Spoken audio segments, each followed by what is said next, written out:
Գյուրջան Կասկադ, հասանելի բնակարաններ 65 ամիս մարման ժամկետով։ Շատ խոսվեց եկեղեցու հետ կապված իրադրության մասին։ Այո, փորձ են անում ներկայացնել, թե մենք պայքարում ենք եկեղեցու դեմ։ Իրականում մենք կանգնել ենք եկեղեցու սրբության սրբոցը նվիրապետությունը պաշտպանելու դիրքերում։ Մենք այսօր այլ բան չենք անում, քան եկեղեցու 356 թվականի աշտիշատի ժողովով հաստատված նվիրապետությունը պաշտպանելն է։ Աշտիշատի ժողովում սահմանվեց, որ եկեղեցու վերնախավը պետք է լինի ուսակրոն։ Ինչու՞։ Առաջինը դավանաբանական հիմնավորումներով, որովհետև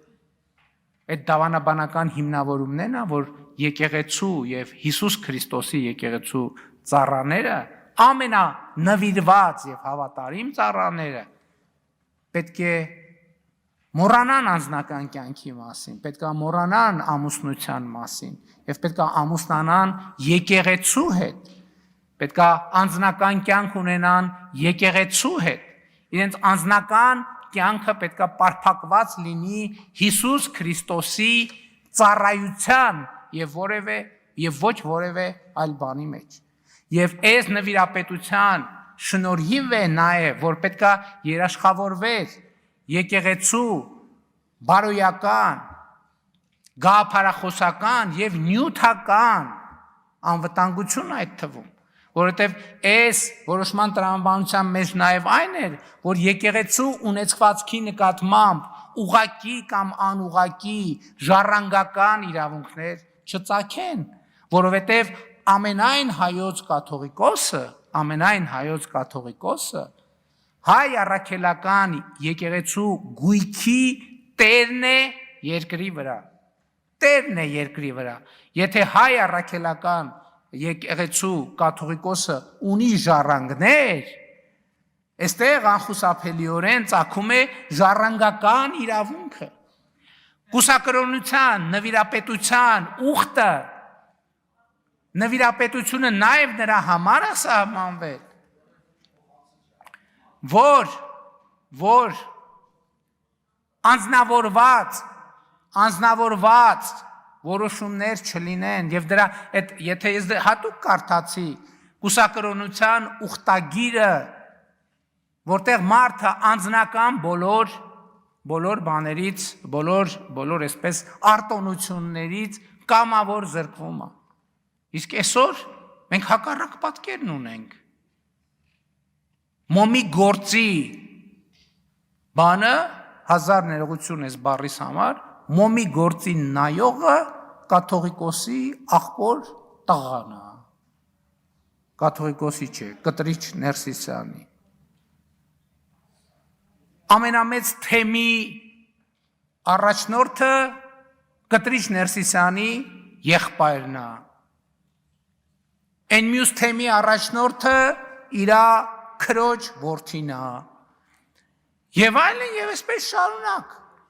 Հայ առաքելական եկեղեցին բռնազավթված է մի կլանի կողմից։ Եվ մենք ոչ թե եկեղեցու դեմ ենք պայքարում, մենք պայքարում ենք եկեղեցու արժեքների եւ նվիրապետության համար։ Եվ ես էլի եմ ասում, ես դրան այսօր եւ այս նվիրապետության կառուցվածքն է, որ կուսակրոն քահանաները ղեկավարում են եւ հոգեվոր եւ բարոյական գերիշխող դիրք ունեն ամուսնացյալ քահանաների նկատմամբ։ Բայց մարդիկ, որ չեն կարող մի ամիս առանց ինչպես կնոջ ապրել, իրանք ինչ իրավունքով են ղեկավարում ամուսնացյալ քահանաներին, ովքեր իրենց ուխտը չեն խախտել, ովքեր Աստծու առաջ եւ հանրության առաջ ազնիվ են եւ իրենց ծառայության մեջ առաքինի։ Ով է օրինակ Կտրիչ Ներսիսյանին իրավունք տվել հրահանգ տալ ամուսնացյալ քահանային։ Ոնց կարա կուսակրոնության ուխտը խախտած եւ չեմ ուզում ամբյոնից էլ այդ բառը պաշարը օգտագործել, ասենք Սամվել Առաքելյան կոչվող ոմը մեկը ոնց կարա ամուսնացյալ եկեղեցա քահանաներին Խաչատրյան ներողություն Սամվել Խաչատրյան ամուսնացյալ քահանաներին հրաման տա եւ նրանց նկատմամբ գերակա դիրք զբաղեցնի ոնց կարա դա անարգանք է բոլոր ամուսնացյալ քահանաների նկատմամբ որտեւ ինչ ասես որտեղ ասես անում են մի հատ էլ գալիս են այդ բանի դիրքերից որպես մարդիկ ովքեր ամուսնացած են եկեղեցու հետ գալիս են բարոյական եւ ոչ միայն իրավական բան են կիրառում իշխանություն են կիրառում այդ փաստի բերումով հասկանում եք այդ փաստի բերումով մի հատ էլ ոնց կար կաթողիկ ասում են կաթողիկոսի անձնական կյանքը հասկանում եք կաթողիկոսի անձնական կյանքը մարդիկ ով որ խոսում են այս իրավիճակի պաշտպանության մասին նրանք քար առ քար քանդում են հայ առաքելական եկեղեցին նրա նվիրապետությունը նրա պատմությունը նրա ավանդույթը նրա արժեքը քանդում են քանդել են հիմա վերջին ավերակներն են ուզում տան եւ մենք դա թույլ չենք տալու ես ասում եմ ինքս որպես մարդ ով ունի հոգեվոր զգացմունքներ այսպիսի արտահայտություն միջամտություն եկեղեցու ներքին գործերին հասկանում եք սա ամեն ինչի մասին ասում է հայ առաքելական եկեղեցու հետևորդները միջամտնում են եկեղեցու ներքին գործերին ոնց կարա այդ հավատավոր մարդկանց եկեղեցին է երբ որ իրանք դա պատկերացնում են որպես մի կլանի սեփականություն այդ ժամանակ ոնց բանի մոմի գործը կտրիճի աղբորն է այն բանի գործը ասենք ենթադրենք ով ձեռնադրվի չձեռնադրվի կաթողիկոսի բանի քրոջ որդին պետք է բանանի այդ ենթադրենք այն մյուս հարցը այսինքն ինչ դուք պղծել եք եկեղեցին դարձրել եք մի հատ բան ասենք ենթադրենք մի հատ սպայից ավելի լավ սպան հարգելի գործունեություն է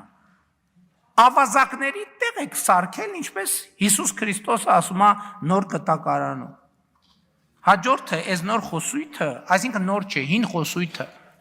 հա տենց անում են որովհետև թուրքերն են տենց ուզել տենց անում են որովհետև ադրբեջանցին այս մեր իրականության ամենախոշոր եւ ամենապրոբլեմատիկ կոմպլեքսն է իրեք այդ խոսույթը այն ժամանակ էլ մենք էլ ենք տրվում այդ խոսույթ լավ եկեք բանակի մասին չխոսենք